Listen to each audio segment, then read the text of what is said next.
Hi, my name is Brooke Goff. Today I'm conducting an interview with Joseph Marcino. The date is December 17, 2004, and now I'll start my interview. Mr. Marcino, can you tell me a little bit about your life before the war, where you were born or where you went to school? Well, I was born here in Whitehall and went to school, Whitehall High School, and went to war right after this. Were you after I drafted? graduated. Huh? Were you drafted? No, I joined. After I graduated. At that time, you could come back and be like they called a PG or postgraduate. Mm-hmm. We had a winning football team for 3 years. We were untied and scored upon, so we had most of us back. So we came back and took postgraduate that fall. Okay. After the September after we graduated, and to try to keep the streak. And our second game we got tied, and it was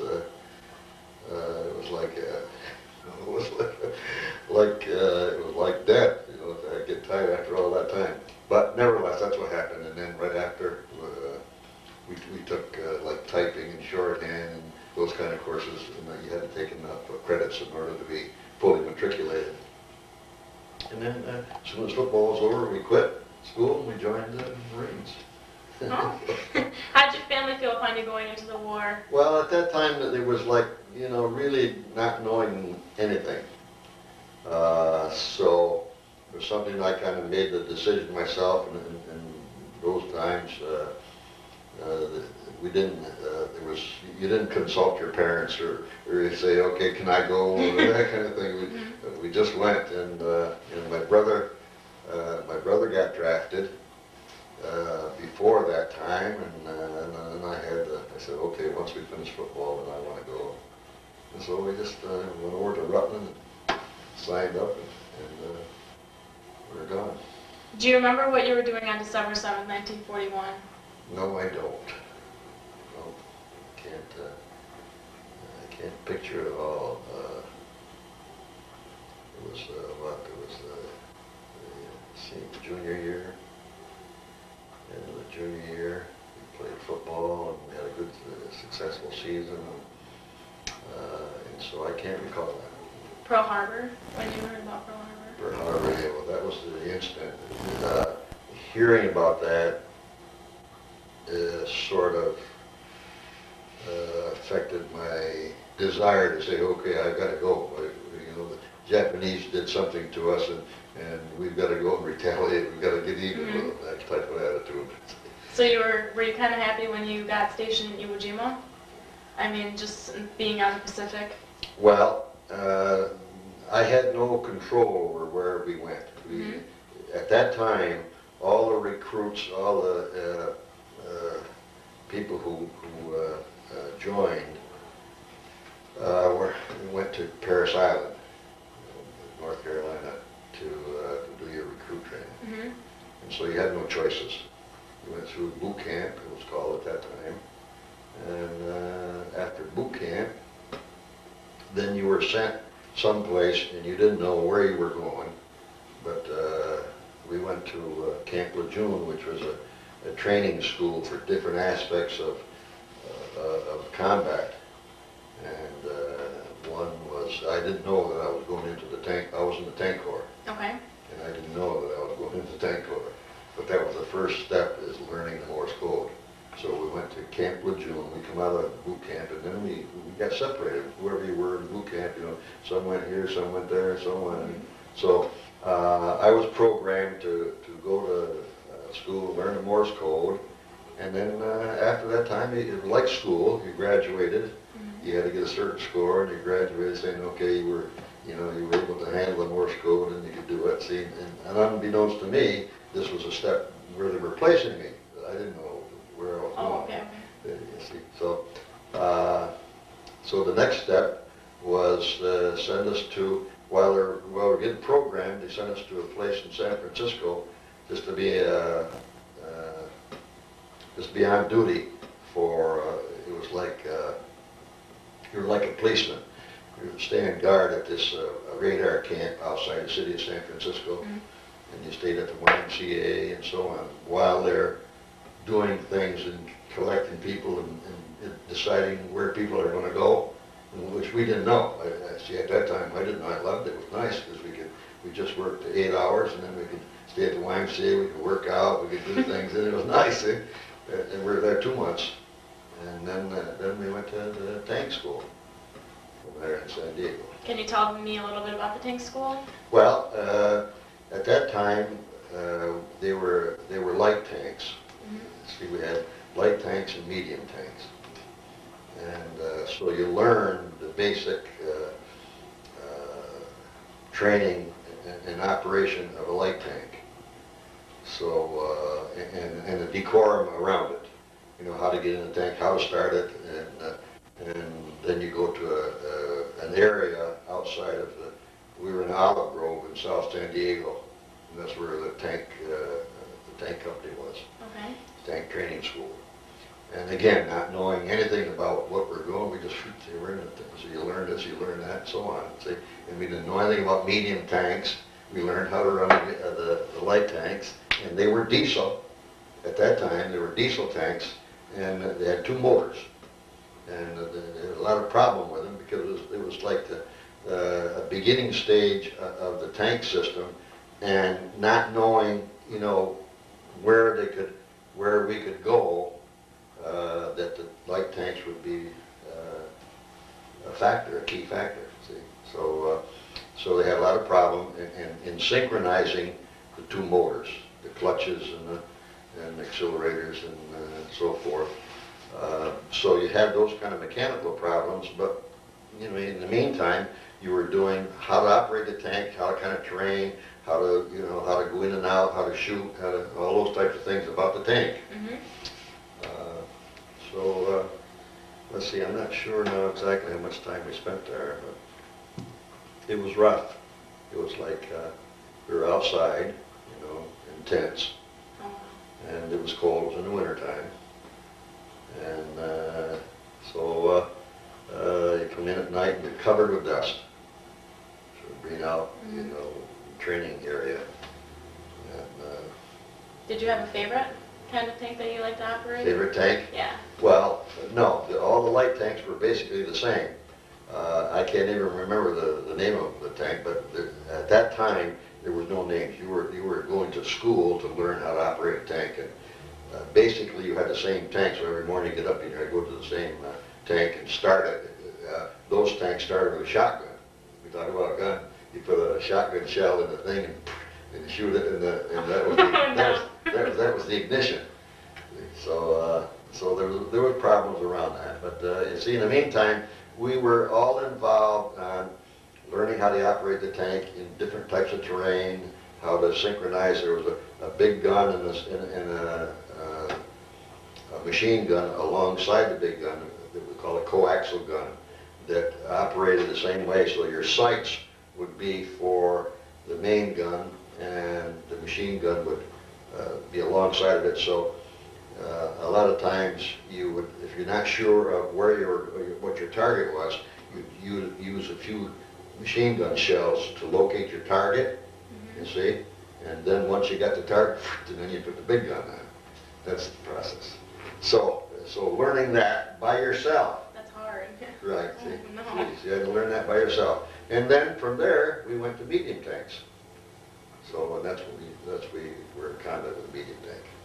When you left tank school, where did you go? Where was your first battle? First, well, we went to a different camp. We went to Camp Pendleton in California, Southern California. We went to Camp Pendleton now to get into the medium tanks and begin the formation of the tank battalion. Okay. Right? So, so again, it's a different type of thing because in the medium tank now, there was an assistant driver, a driver, a loader, a gunner, and a tank commander. There were 5 people. Wow. And so, okay, so anyway, I had been, not knowing to me, I was a tank commander. Okay. See, it was only a sergeant, but it wasn't a commander, like you say, the commander of the, you know, the big generals and so on are commanders. It's not that kind of command. That tank commander is in charge of that tank. Oh, okay. See? Which is a big job. I mean, you have to memorize a lot. Well, right. Yeah, You had to know everything, you know how to operate it, you had to know all the other positions, you know how to drive, you know how to be, the assistant driver had a machine gun on his side, and in the event the driver, something happened to the driver, he could jump over the transmission and take control. And then the loader was, on the top of the tank was a turret that housed a 75 millimeter and a machine gun alongside of it. And the gunner sat, he's all cooped up alongside the end of the mount of the machine, of the 75 millimeter. And he's huddled up just like this. The gun is here, and he can move his leg out like that because the gun would come down and hit him on the leg. See, so he had to stay all tightened up behind here, and his focus was on the sights. Okay. He was like like field glasses, you know. He's like in this kind of situation, and I sat behind him with my knees in the back and the radio just above his head, so I could operate the radio. And then I gave him directions by my hand on the shoulders. So, you know, that I had a periscope, a circular periscope that I could see all the way around. All he had was his sights. Oh, wow. So he had the worst position, really, physically. So it's like major teamwork. Right, Literally. right. Wow. The first place you got to use a tank in battle, where was that? Was that Iwo Jima? Iwo Jima, right. That was the only place I was in combat. Okay, what was your first reaction to getting sent to Iwo Jima, knowing? Well, we really, you know, we joined to fight the Japs. Yeah. So we were, you know, let's get going and do it. But see, there's times, and I think it's probably the same all over. They didn't tell you where you were going. Mm-hmm. They didn't tell you where you were going to get ready for Iwo Jima.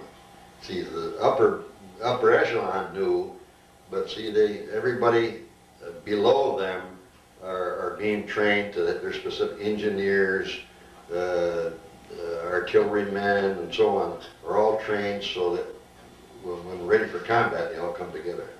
So in the tank, we were learning our part of the tank battalion, which had about 90 tanks, and we were all part of going to form the 5th Division. So we didn't know what division we were going in, but they were forming the 5th Division. So it means engineers, tanks, artillerymen, you know, all different aspects of a division.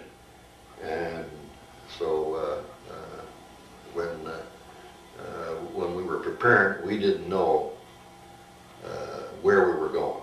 We didn't until we got out on the water, you know, after we left San Diego and we're on the water, headed towards Iwo Jima. We didn't know. They didn't still tell us where we were going. Oh, wow. We knew we were going to combat because we were combat loaded.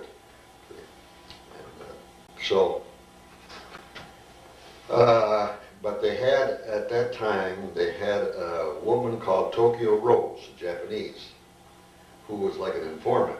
Okay.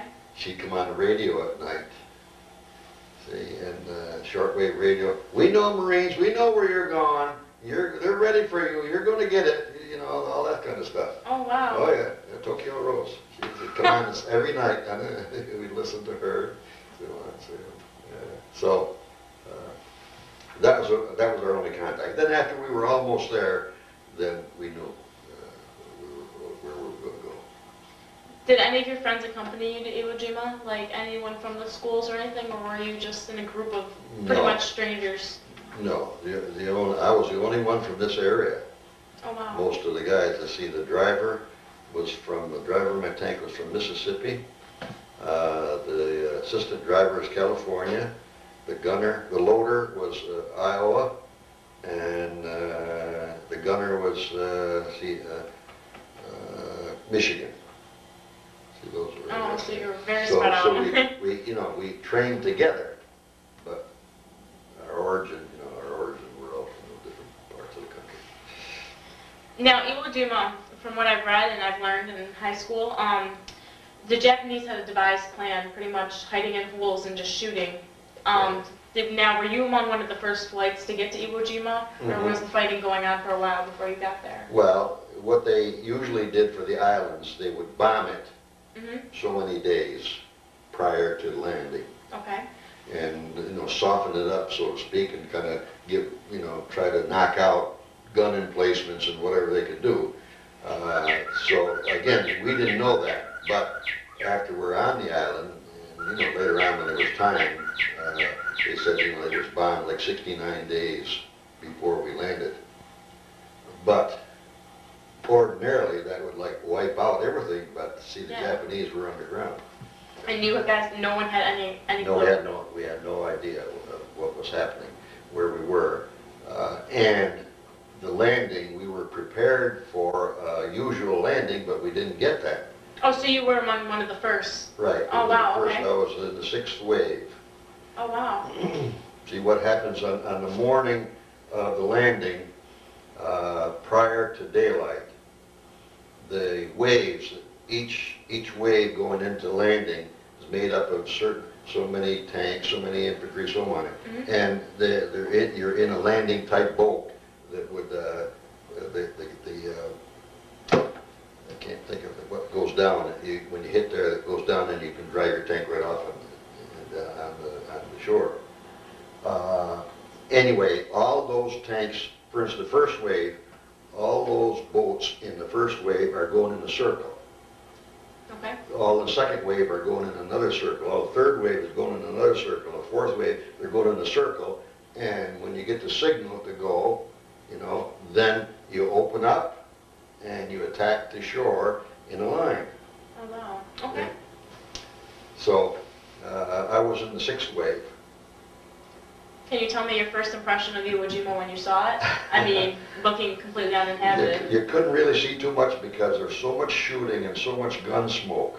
Okay. I mean, and so much smoke from the bombs and so on. What they do is, on that morning, they have the battleships, which are the biggest guns. They have 16-inch shells. And they are placed in a position where they can reach the island in control and place their shells, you know, at an organized area.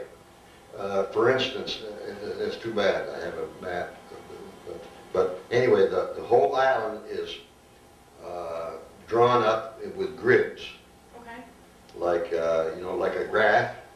So many squares this way, so many squares vertical, so many squares perpendicular. Okay. So, you know, say, all right, A has 1, 2, 3, 4, 5, 6, 7, 8.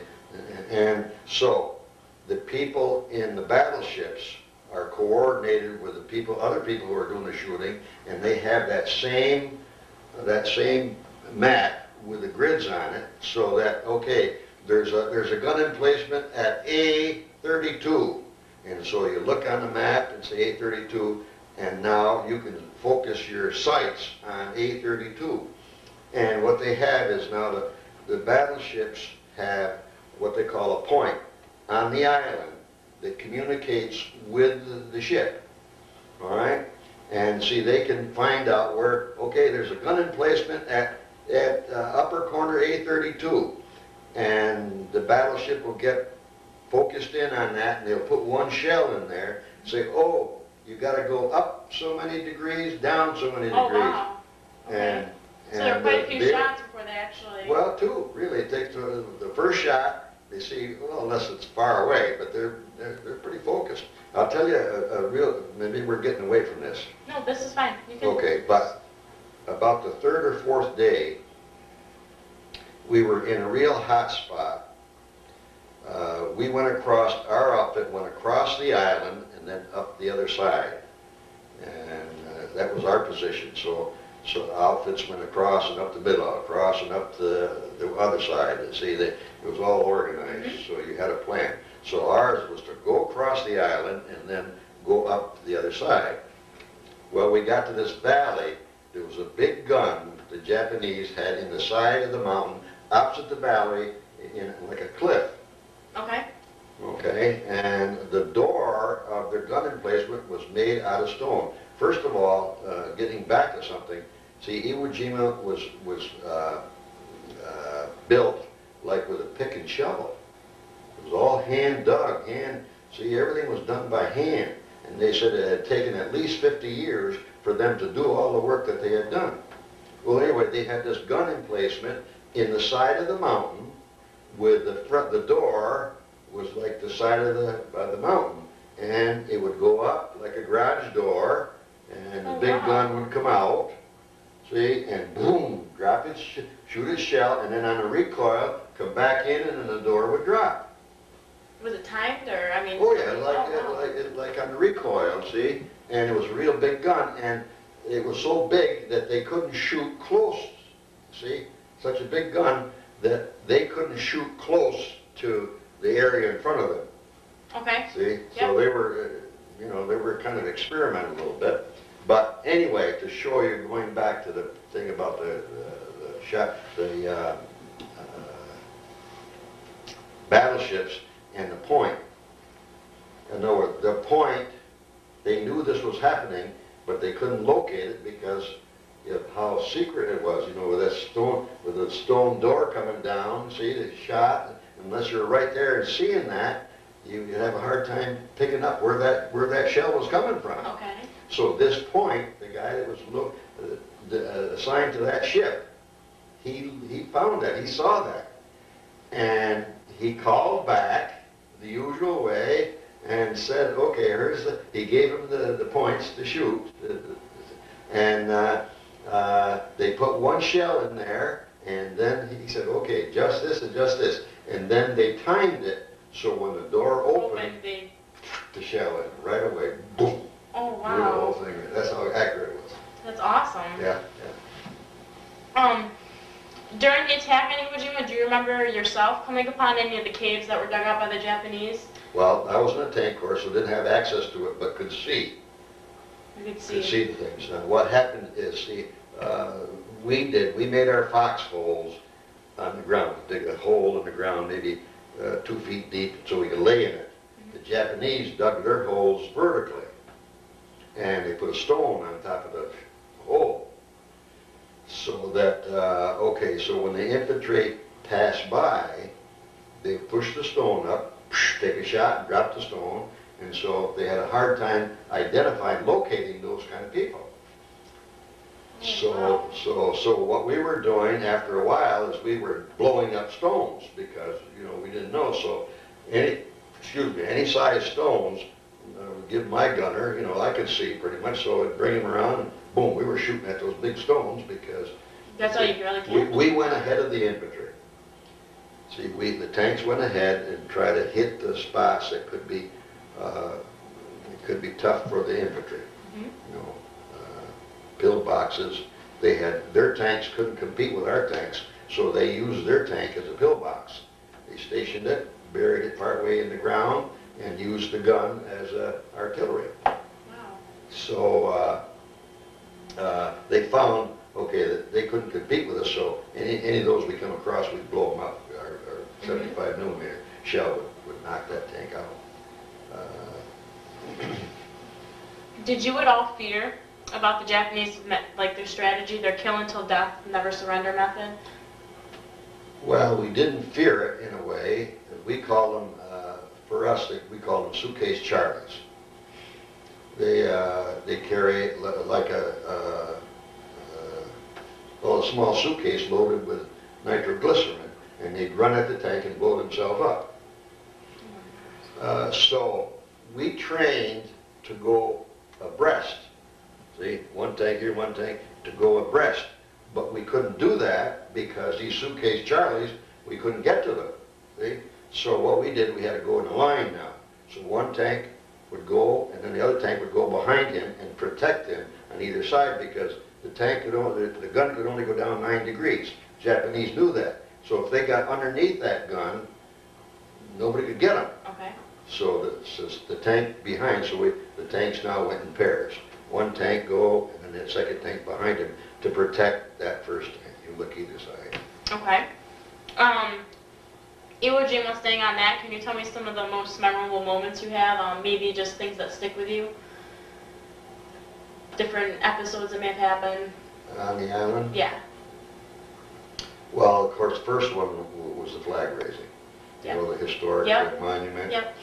Okay, now we didn't know anything about that until the third day. First of all, let's kind of go back a little bit. Okay. Going back to the landing. We made the landing and they didn't touch us. You see? They had Suribachi on this end, which was the highest point on the island, and then they had airfield number 1, airfield 2, and they were building airfield 3. And the purpose of getting Iwo Jima is so that our B-29s that went over to Japan to bomb couldn't make it all the way back without refueling. So that's what they got. That's why we tried to conquer Iwo Jima, to get it so those planes could land in there. So they had 2 airfields. Number 1 airfield was all done. Number 2 they could use if they had to. So anyway, the land, they let us go on. They let us get on. And when we're all on, then they opened up. So now we're in between the 2 high spots. Oh, okay, okay. And they got the island marked the same as we marked it. They got theirs marked too. See, they had Suribachi, the high spot. So for 3 days, we couldn't move. We got to cross it. Boy, then all the bombs and the shells and so on, boy, the mortars and going. We were just like, we're getting disseminated. And we had the 3rd Marine Division was in reserve. So when we were getting so beat up, the 3rd Division had to make the landing. So the Japanese had bombed the shore, any kind of ship, so that nobody could land. It was room to land. So the 3rd Division had to really make the landing. Oh, wow. Yeah.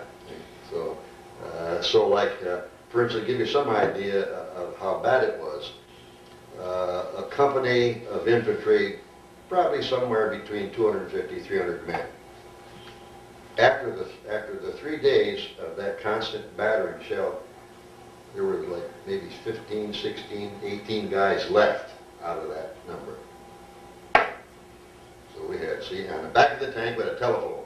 Oh, okay. So that the infantry could contact us if we couldn't see something that was ahead. They would contact me. I had the phones, and they'd say, "Okay, we got something up here, such and such such a degree, 12 o'clock, whatever." They give you the signal and bring you on target in case you couldn't see it. See, and I remember this guy who was on my tank. He was a corporal. He says, "I said, where's your officer?" He says, "I'm the oldest one." So captains, 1st lieutenants, 2nd lieutenants, major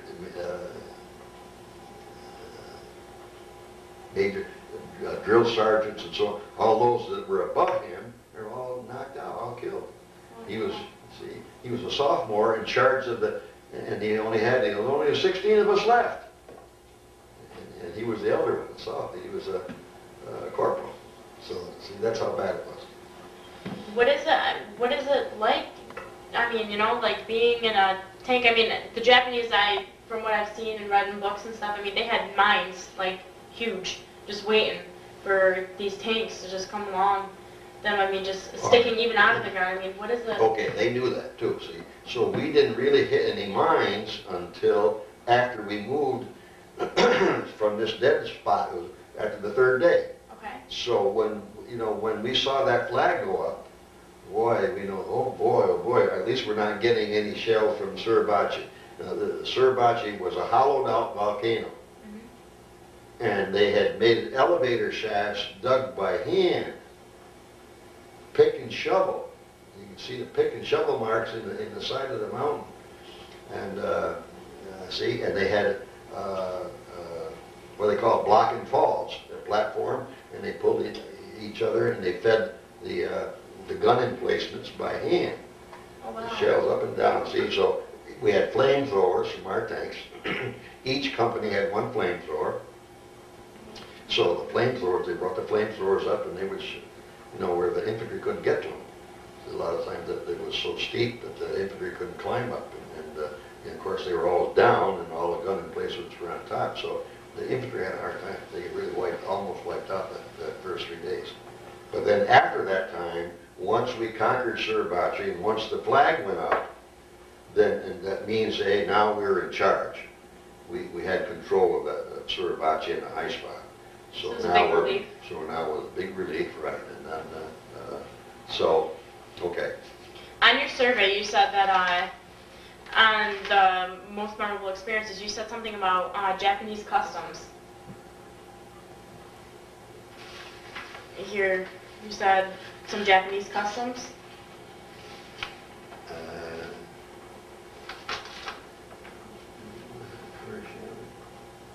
Oh, Right that was, there.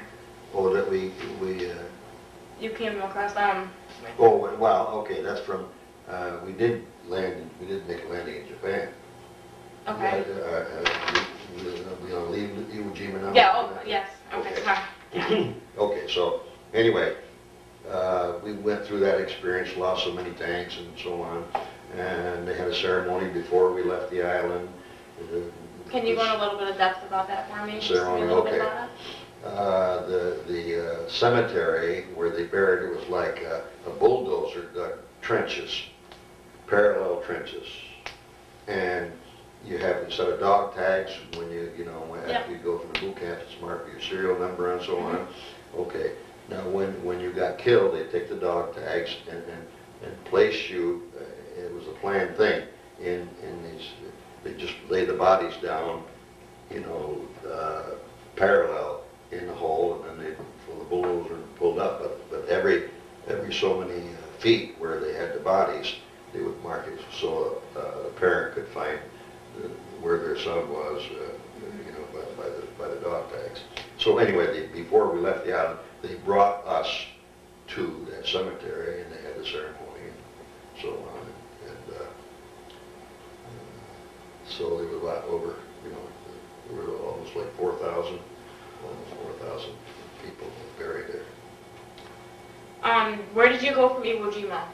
All right, we went back to training camp, back to the island of Oahu. Okay. And you shore up, you didn't do anything real serious for a while until they repaired the tanks and got different personnel enough to fill the void. So all those companies had lost so many men, okay, then they brought recruits in and so on, and then reshored the division.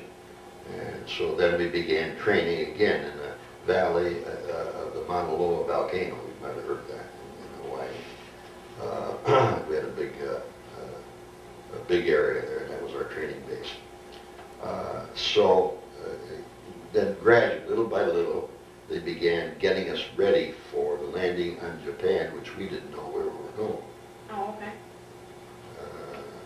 So when the time came, it's just like Iwo Jima. We knew we were going to combat, but we didn't know where we were going.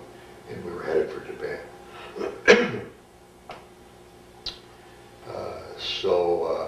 I don't know if I put that on. One of the real things that I remember is the morning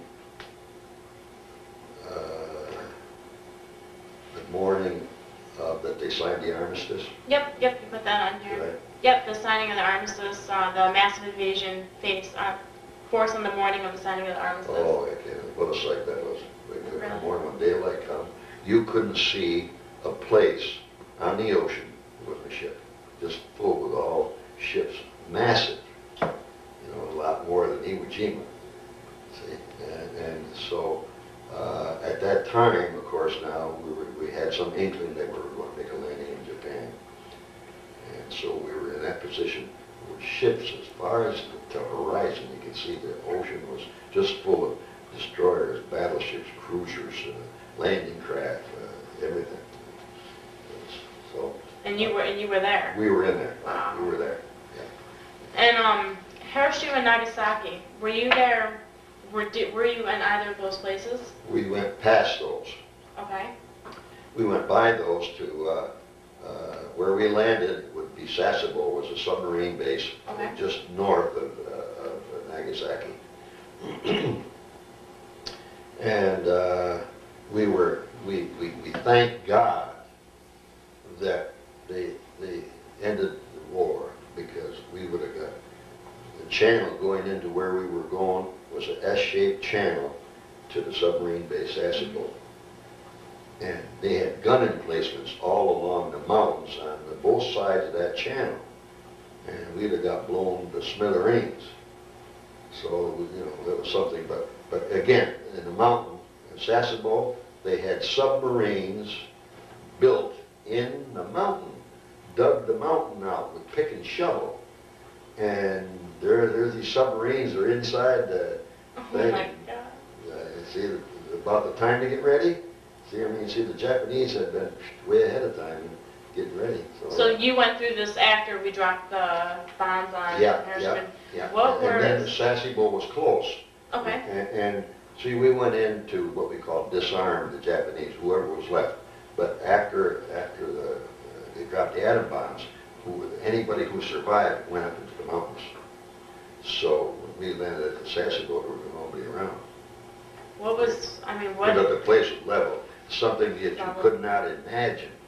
And here's Sasebo was a big city. And you'd see maybe a piece of stone from a building up, and might see a springlet or a tree, nothing hardly to it, but just everything leveled, homes and so on, just leveled. It's amazing what the effect of that atom bomb. You couldn't, you know, you don't realize it. You read stories and so on, but you couldn't realize it until you saw it. Yeah. And so what happened after the Japanese got word that, you know, the war was over and so on, then they started filtering down in to try to find their homes or what was left of it, that type of thing. And basically they were harmless. Mm-hmm. So you did see civilians when you went through? Yeah. Right. And so what went in and out, any building that was large enough to have some people or any type of thing, went in just to check and see if they had any guns or whatever. Wow. How was your trip back to the U.S.? How did you feel when you finally hit the home soil? I mean, after the war was over and said and done, I mean, what does that feel like? Well, you're always looking to ahead. You know, we were in Japan Mm-hmm. when I got discharged. In other words, they started discharging you by the number of points that you had accumulated for the number of years or months that you've been in. Okay. You accumulated so many points, and so the guys who had been there longer, it was around Christmas time that they started. See, I got in, it was like the end of January, by the time before I left. But we were in a place where we took over a Japanese fort, so to speak, that had been manned by the Japanese, and they were, had disbanded and gone. So we stayed in barracks that were housed the Japanese, and so that's where we were. So, in other words, at that point, you're anxious to get home. Okay. So, you know, you just bide your time and wait until your time was called, and you board ship, and we come back. We landed in San Diego, and then we got in trains and went across the southern part of the United States to Maryland, where we were discharged. Yeah, you said one of your most memorable moments was your trip back to the U.S. Yeah, knowing it's all over, Oh, you know, got home safe and that kind of thing. How did you feel, how did you feel about the atom bomb being dropped on Japan? Did you feel it was needed? Did you feel it was a good thing? I mean, what is your feelings on that? Not till after we saw it. We thought, okay, this is something, was this really necessary, you know, to do such damage, a thing that was so powerful? Because we felt, okay, we would, you know, we were part of, and there were guys who were part of the 5th Division who had been in other divisions in other parts of the Pacific. And see, they'd been in the, first of all, we had some guys from the 1st Division, 2nd Division, who had been in other combats, in other islands, and conquered other islands. So we felt, okay, here's another island, so we're going to get Japan the same way. Go and attack Japan and get it. So we didn't realize the magnitude of probably the thing of that bomb until you get there and you see how the city was just leveled, not a thing standing. Just amazing. That is amazing. Yeah. Will you tell me a little bit about your life after the war? I mean, after all said and done, you came home. Well, then you're anxious to get on, you know, with your life. Mm-hmm. And so so they started the GI Bill, which enabled me to go to college. And so then I say, okay, that's where I was headed. I wanted to be a coach, phys ed teacher. And so I said, here's a way, otherwise I wouldn't have been able to go. So the GI Bill was something that was a blessing. So is that where you were? Were you a coach and a phys ed teacher? Right. At Whitehall? No.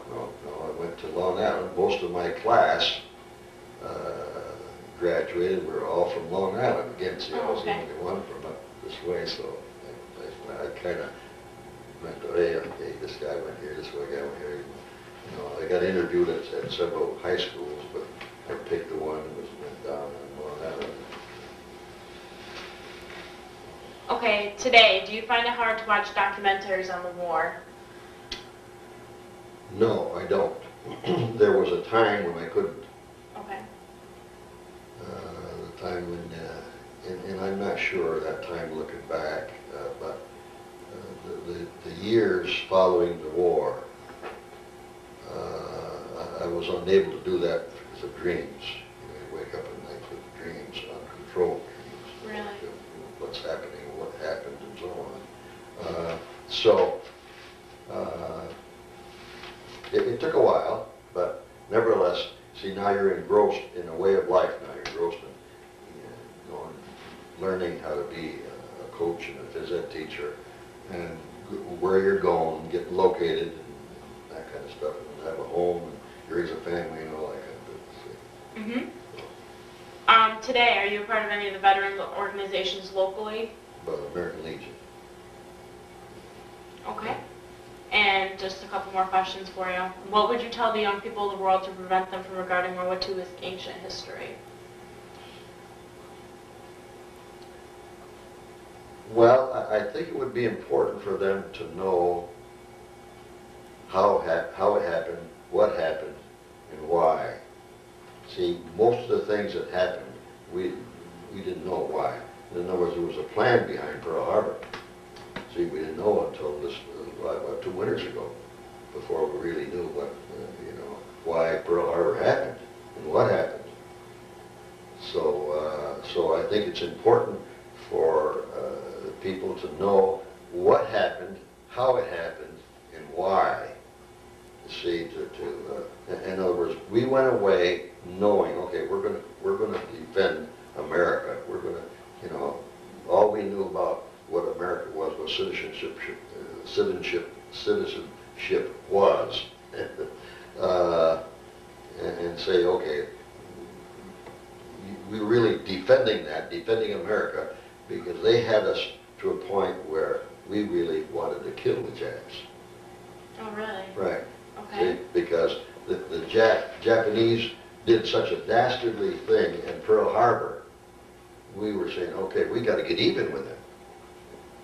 We got to get even with them and get after them. And this was the mindset that you had. Was that your motivation to keep Probably going? motivation, yeah. Maybe, you see, not saying, okay, to kill just to kill, see, that kind of thing. But kill to get even with them for doing such a thing as they did. See, and that was first and foremost. So when we landed, number one is I got seasick as soon as we left land. I got seasick. So we're going to Iwo Jima, took 36 days on the water. So I was sick all the time. So I wanted to land. I wanted to get on shore. I didn't care what we were going into. I wanted to get my feet on the ground. So I wasn't thinking about nothing but, hey, well, geez, get on the ground. Boy, seasickness to me was a horrible thing. So whenever we went any place, I dreaded it because, I would get seasick. So I had a different reason probably than some, but some of the guys were the same way. And then we got onto each other. Some guy, hey, Joe, come on, have a nice pork chop, and then you eat with it, make you turn your stomach. But it lost a lot of good friends, a lot of great guys, going through the years. And just this past fall, lost another guy, a real close guy, and how he suffered from Iwo Jima.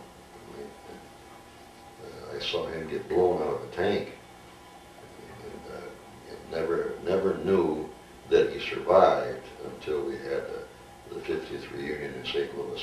Oh, wow. And when he showed up, So you were the captain. Was he in your tank? no, he was in our outfit. Okay. I belonged to the 2nd Platoon, 8 Company, 2nd Platoon, Tank Battalion. And he was one of the officers, Lieutenant Stankowski. Great guy.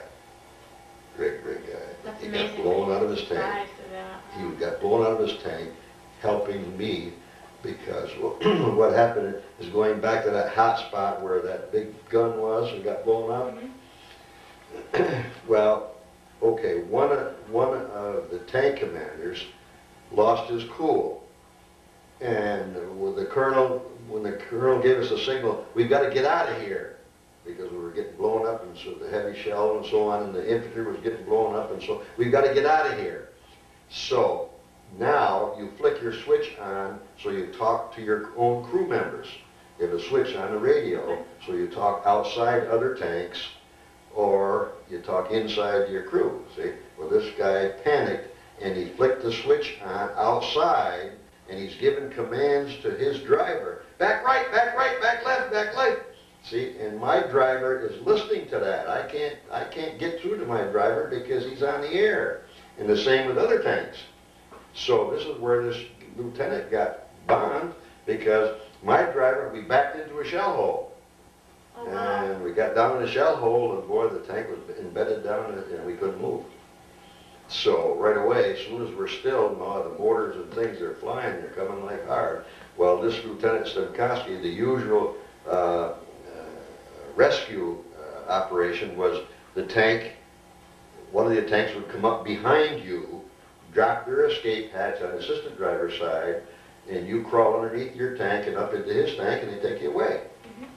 But we were bedded down, so he came to the edge of the shell hole, and I was watching this because I couldn't do nothing but trying to give the commands but I couldn't give the commands to my assistant driver, O.B. Baker, and so we were hollering inside the tank. Come on, you got it. He said the hatch won't drop, it won't drop. We were screaming it, because we're in panic, right? We're getting shelled, blown.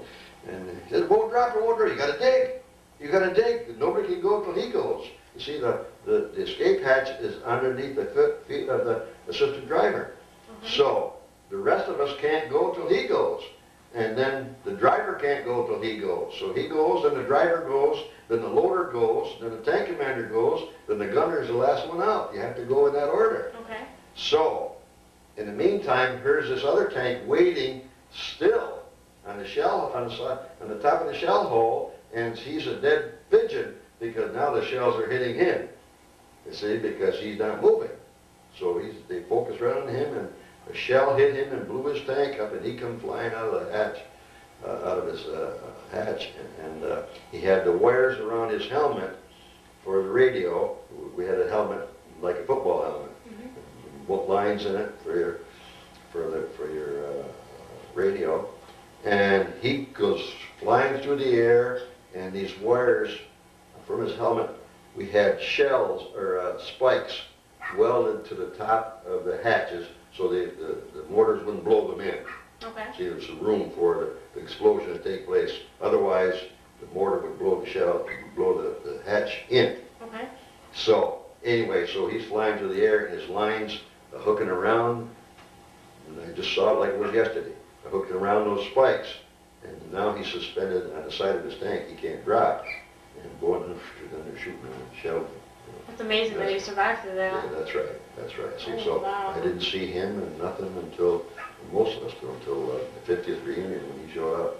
Well, in the meantime, he got, his throat was all burned out and so on, and he lost all his crew, his tank blowing up and so on. And, but then he gradually died from, he couldn't do this, he couldn't eat anything, he got sick and all those kind of things happened to him. But because one guy made a mistake of flicking the switch on outside. What happened? Do you know what happened to that guy? Do you know who that guy was? What happened to him? Yes, we knew, but they also knew. The people in charge knew. So when that guy come back to what we call a rendezvous area, see, each night you come back to an area off the front lines, and you set up your tanks so you can space the front lines, and put a tarp down, and you dig a hole first, put the tarp down, and then you drive your tank over top of it, and you lay underneath the tank on the tarp during the night. Crew, you take the machine gun out and place it in the front, so everybody's machine gun is facing the front lines, and then every 2 hours, you wake another guy up, and the 5 you rotate during the night, watch the machine gun.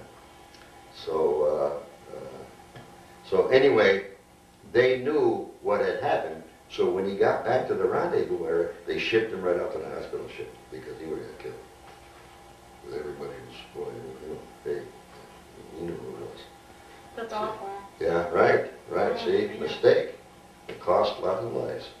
You're saying a lot of names. Did you ever meet any of the, more famous talked about generals or anyone when you were in the war? I know one veteran Mr. Rosel's done is had met Patton, General Patton. Oh, yeah. And did you meet anyone No, of that no. magnitude? No, the highest one we had a major general who was underneath first of all, the whole campaign was under Major General Howland Mad Smith. They called him Mad Smith. He was a guy who, and I remember his words. He says, "We will take this island at all costs." You see, and they set out in the battleship where he had the controls and so on. And we saw pictures of him. And when they came after the third day, no, maybe two more days later, that he came ashore, and we saw him from a distance. His committee, different. You have a commander, and you have a major general, and a brigadier general. So that's the closest we got to anybody. Otherwise, the major was the highest guy in our outfit. Really? Do you have anything else you'd like to add? Anything that you'd like to say about your experiences? Well, I don't know. I don't know. The days in getting to Iwo Jima and how we landed, and well, first of all,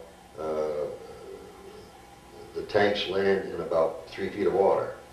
Oh. So we had these. I can't think of the name of them, but welded on to the back of the motor so the motor wouldn't drown out in the water. And it was like exhaust. It was a funnel-shaped thing the size of the back of the engine, and it went up and over the tank, so you get the exhaust, and so your tank wouldn't conk out in the water while it's going through the water, get up on the land. Well, our tank, as soon as you get on land now, you got to take those off because they heat the engine up. Okay. So the first thing you do once you get on land, then you got to go fast because they're how, come on, clear there, because the next wave is coming. You see. Okay. So we're going, and so we're peeling that stuff off and getting on there, and then you get an occasional shot, and so on. But then we threw a track. If you turn the tank too hard in the loose sand, the track comes loose off the boat, what they call a bogey bill. Okay. And see that now you're in the way, and everybody's hollering at you because you're blocking the path of the next wave coming in. So it was kind of hectic, but we survived that. Yeah, and then there was one guy who was John Basilone, Sergeant John Basilone, who got the Medal of Honor. He was the guy who took off. He had a belt full of hand grenades and shells and so on about him. He'd run from a zigzag and go to a pillbox and throw a hand grenade. He'd get around behind the pillbox so they could throw a hand grenade in there, and he'd race to another one, and he knocked out quite a few pillboxes before they got to him. Great, fantastic, you know. You talk about heroism. That's right. Yeah, courage and things. And so, anyway, through it all, I developed, to me, the flag means those guys who didn't come back, who gave their everything, you know, and never came back. That's what the flag means to me. When you were on the battlefield, we've learned like Andy Rooney and people like him. What did you think of him? I know there's I mean, he was big during that time, and I know there's, you know, a lot of cartoons. Well, really nothing. What happens is you get away from the media. You know, you don't get exposed to anything, and you're focused on what you're doing and where you got to go and what you. And then as soon as the war ended, now you're saying, okay, now then the GI Bill. So you're planning now where you're going. Okay. So the rest is like, you know, the curtain is behind you, and you got home safe and so on and that type of thing. See, but you don't think of those things, and you weren't really exposed. We didn't read about that stuff. We say, hey, now let's get on to another way of life. We survived. Let's get on. We licked the Japanese, and let's get on with our lives.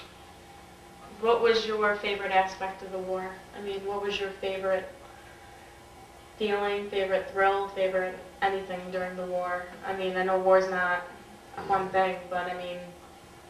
Well, it is the camaraderie that you establish with the people who work with you.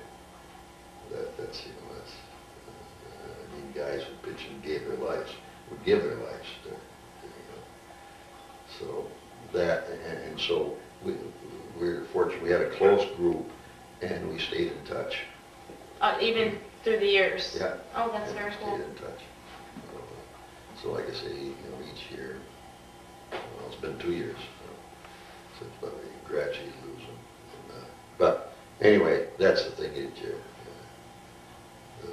and we had some fun. We had some fun, you know. It wasn't all drudgery, but you know, you go on liberty and you have some fun. But the thing is, we went there for a purpose. Let's get it. Let's go after it and do it. And you got it done. Yeah, let's do it. And get out of your life. So we weren't looking for any accolades, you know, that kind of thing wasn't a part of your thoughts. So, I don't know if there's one quick thing, this guy who was, I don't know if, well, you probably not, but Fibber McGee, you ever heard that? Fibber McGee and Molly, they were a comedy team, man and wife.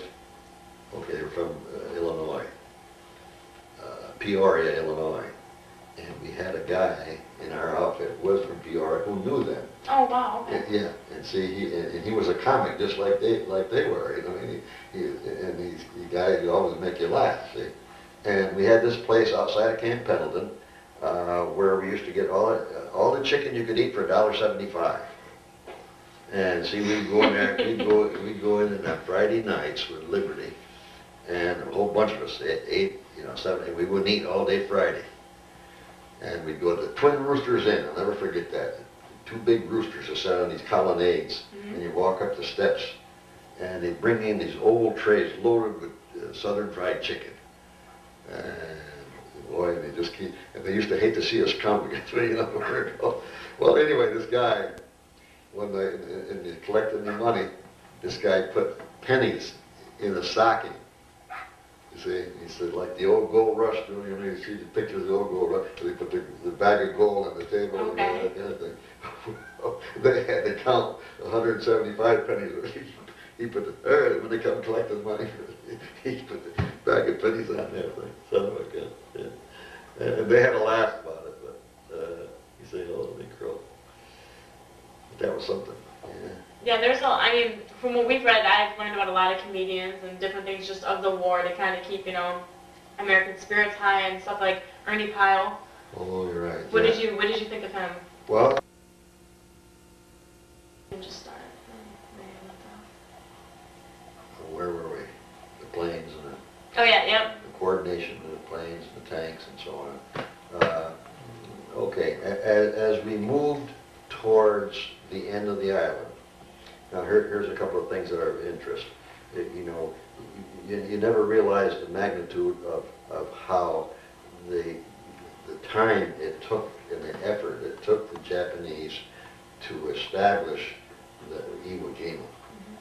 I mean, it was underground.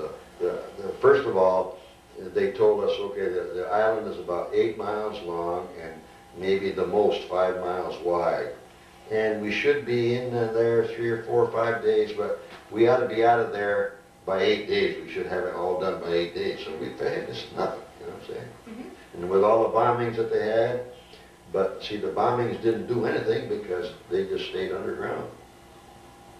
See, they knew the same thing. They knew our usual procedure from the other islands that the Marines had conquered, the Marianas and down by the Philippines and Bataan and so on. They knew our system.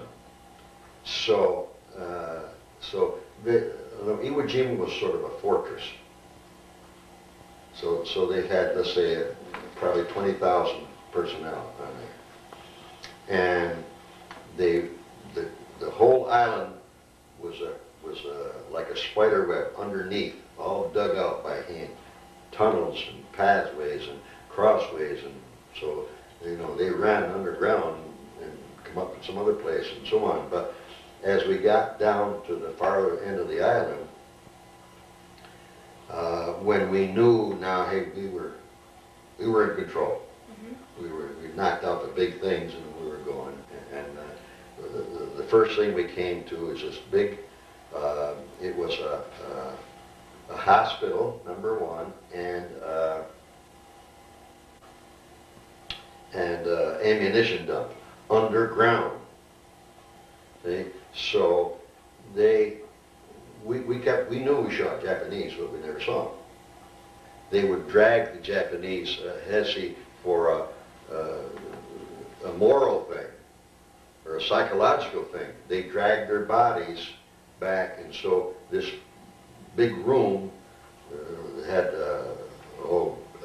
lathes and big machines and like a hospital. It was underground, all dug out. Well, they had dragged their bodies and stacked them like cordwood. When we got up near that end of the island, the stench was so heavy that, so anyway, they, through digging and placing dynamite and blowing things up, they found this place where the bodies were all stored like cordwood. Now, were you here or no? Yeah. We're there. And then they brought up, they hooked up these big A-frames and hauled up these big lathes out of the ground, these great big machines.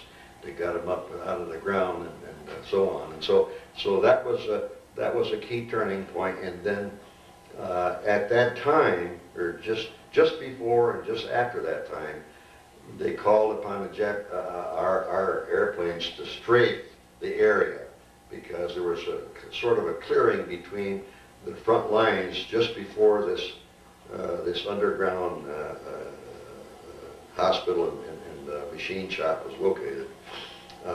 Was kind of a clearing to the end of the island, and the end of the island was like wrapped off in cliffs. Mm-hmm. And so they called upon the planes to strafe that area, and the planes, not knowing, were strafing us.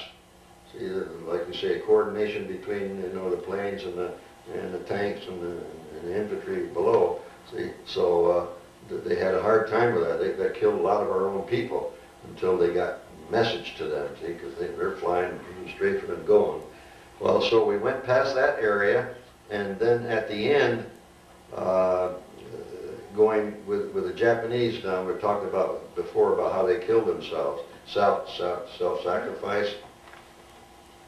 Well, they were jumping off the cliffs and killing themselves rather than get captured.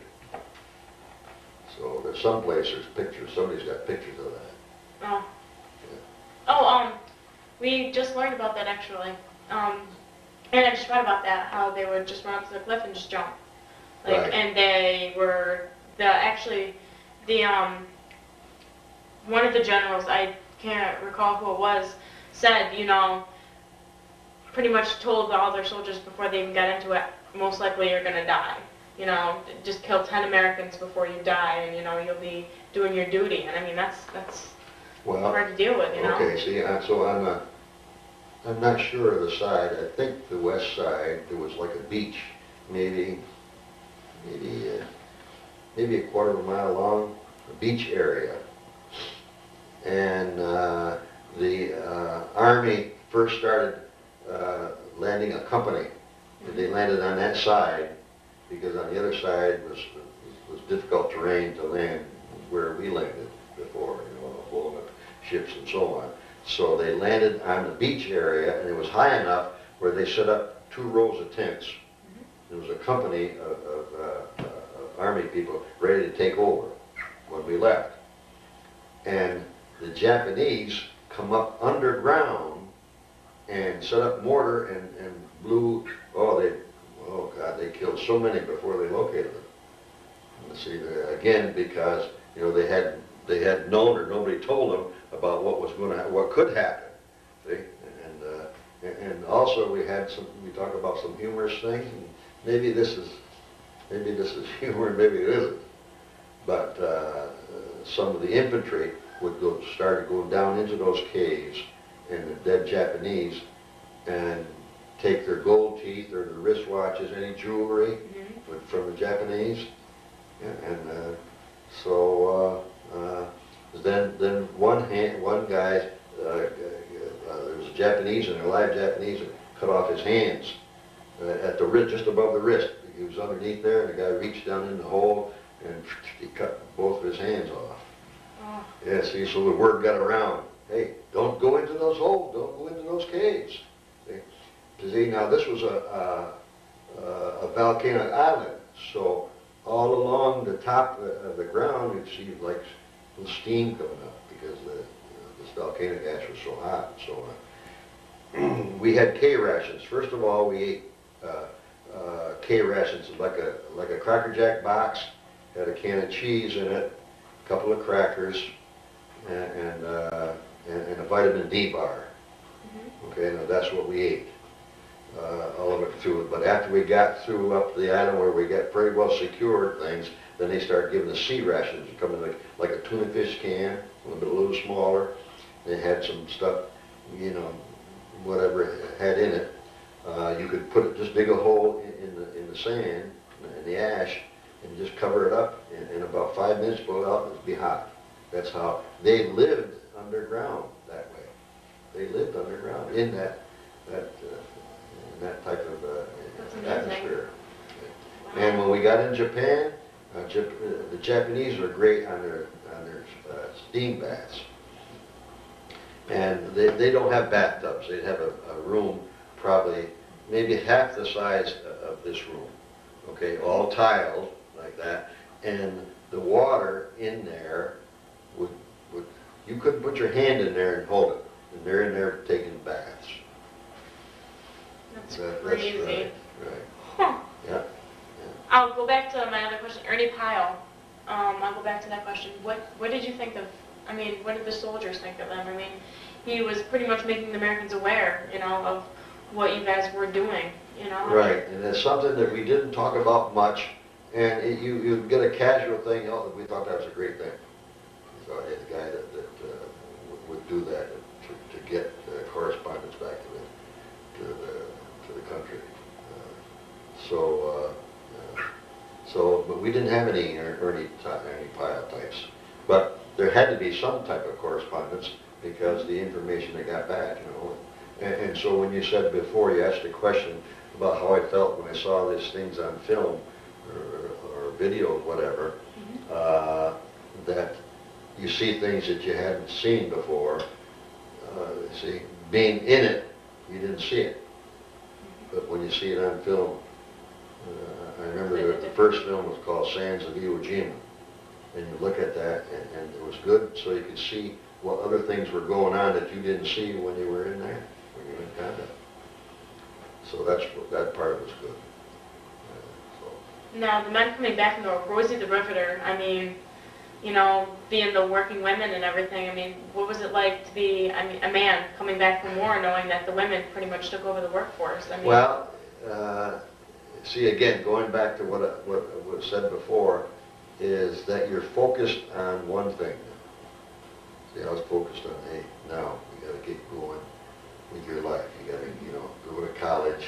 I was thinking of where I was going to go, what I wanted to do, and those kind of things, and get on to it because there's over 3 years that you spent in there, and now you got a chance to go to college, which I dreamed about when I got out of high school. I was going to go to college, but I wasn't able to. But now, you know, the government provided a way for you to be able to get a college education.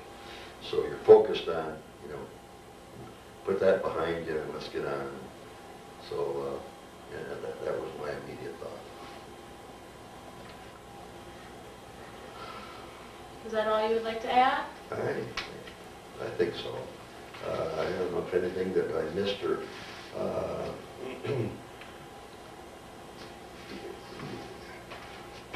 during the whole thing, I think it's an attitude that you develop based upon how they prepared you. Mm-hmm. And not knowing really what's ahead, but just anxious to do what you got in there to do. And say, okay, hey, let's go on and do it. All this was necessary, but you didn't really pay much attention to that. Sometimes it's hard. For instance, night training. A couple of nights before we left, before we got combat loaded, we had this night training where there's no lights.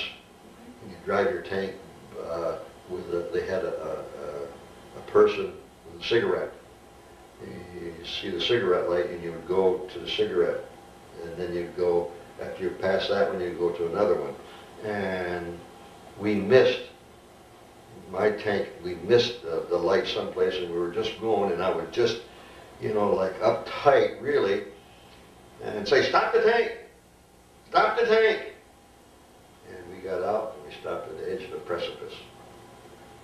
Right here was a tank partway over a precipice, and if we'd have gone, 2 or 3 more feet, we'd have gone down this. And just, God was on your side, I guess, somehow. That's right. But that was crazy. That was really crazy. That is very crazy. So anyway, living in the tank, we were in the tank 14, 15 hours a day. So it's hot. But like I say, you get used to it. And we had the artillerymen who we tried to pick up some to bring back because they wouldn't get in. They wouldn't get in the tank. They were afraid of it. But anyway, we got rid of the fear of them, the suitcase Charlies, we call them. See, for the first 3 days, we didn't get into that. We didn't get any conflict with Japanese. We were getting rid of that's the clock, by the way, the bird clock. It's just conquering Suribachi, and then we kind of concentrated. The next high point was between Airfield 1 and 2, where they had control. And you asked about mines. Okay, mines were a factor, but we had the engineers would go ahead of us and try to locate the mines. So, but it seemed that we got so fast when they had called the 3rd Division into land, we were in a hurry to move, and there was a roadway. The only way we could go up past Airfield number 1 was a high road that went up. The airfield's pretty high. And there, the first tank hit a mine and blew the whole tank apart. And so, anyway, what happens then is, boom, they stop, say, okay, now we got to contact the engineers and locate it. The engineers were the ones that had to deal with the problem. They had to go and hand with it was like a sword, that type of thing that they stuck in the ground to locate the mine. And then, how I got the Bronze Star, I shouldn't say how I got it, because to me, okay, I got the Bronze Star, but my whole crew should have got the Bronze Star. You see what I'm saying? So that's why I didn't think much of it. But our tank, we were in a hot spot, and our tank we hit a mine, and it blew the track apart, so we couldn't move. There were 3 of us in a platoon, my tank and the 2 other guys in our outfit.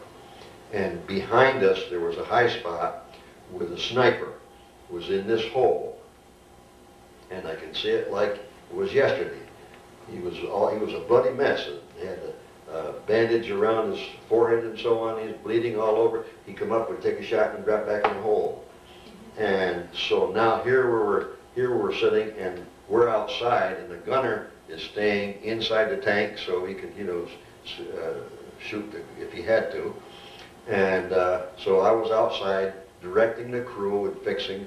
We knew how to repair a tank when it broke apart. You had a crowbar and a thing and another thing that they call it bogey wheels and that system. But anyway, the other two tanks, they spotted this guy. See, the same thing, and he was shooting, and it was like I said before, you couldn't locate the guy until he got something, you see? And then they found him, and well, then they just waited. When he came up out of the hole, they were right there ready, and they let him have it. So, so anyway, you have an attitude where you don't think anything about that. You don't think, hey, you're killing somebody. You don't, that doesn't cross your mind. So the Bronze Star you got for fixing, right, fixing the the tank and pressing and continuing on. Wow. So, see, so, but in other words, the crew should have, that's how I looked at it. But nevertheless, there were a lot of those. Did you get any of the medals or anything? No. I wasn't looking to do that kind of stuff. We're just say, hey, just my feeling was, let's do what we got to do. And so we didn't think about, hey, you're going to take a chance, you're going to get killed, you're going to do this. Hey, we get on the island, let's get on. That's right. And get doing something and do the job that we were trained to do and that we wanted to do. See, that kind of thing. And you're engrossed in that kind of thing, and you absorb these things. Like now, like at night, see, when it starts to get dark, you pull the tanks off the front line, and you arrange them in a semicircle. And you dig a hole, put the tarp down, drive the tank over, and put the machine gun in the front, so on. And they say, look, do not go out to your tank. Do not go up out of your tank. See? And so this one night, a Japanese got into the area, which they were underground, so you don't know where they're coming from, but he got up into there. And so one of our guys spotted this silhouette of this guy on a tank. So, the word gets around, Japanese. So this one guy, he went up in the tank and opened the hatch, pushed the hatch open. And that was a no-no. They told us that from the beginning, never do that. And the Japanese went on the back of his tank, he dropped down, dead. See, so in other words, so in the meantime, okay, all the machine guns, everybody sees, so the word passed around, hey, Japanese. So now anything is moving out there, boom, boy, you're shooting. All the machine guns are trained to the thing. So, Japanese just don't even care. They don't even care. It's amazing no, how you can be like that. no. And one more quick one. We came out of we were going single file, like I told you before. We had to go single file. We were going through this sort of pathway that open to this big valley, so to speak, and where there's rocks on both sides and hardly any room. But as we come out of that area, there was a pile of stones. And I just out of the corner of my eye spotted something moving in those stones. So I got the gunner around, I brought him around, I said, shoot a volley into that pile of stones. See, boom, there was a Japanese in there with a suitcase. Charlie was in there ready to come to, had we gone a little bit farther, he'd have got us. It's amazing. Yeah. Wow. Yeah. See, so the weakest part of the tank is underneath, and then the sides. The front of the tank, the front slope plate, see how the tank goes, it's front slope plate. There's probably 5 or 6 inches of iron, but on the side there's only maybe about 1.5 inches. So they knew if they could get in close to the tank where, you can see the gun would only get down 9 degrees, they could depress it as far as it would go, you could only shoot out 9 degrees. So they knew that if they get underneath the inside, you couldn't get them. And if the tank behind you wasn't alert, see, and so a lot of times they'd run out of the bush with their we call them suitcase Charlie, and just run right at the tank, blow themselves up. That's scary. Right? Well, tactics, also one more tactic. In the beginning, they found they didn't use metal projectiles, they used wood.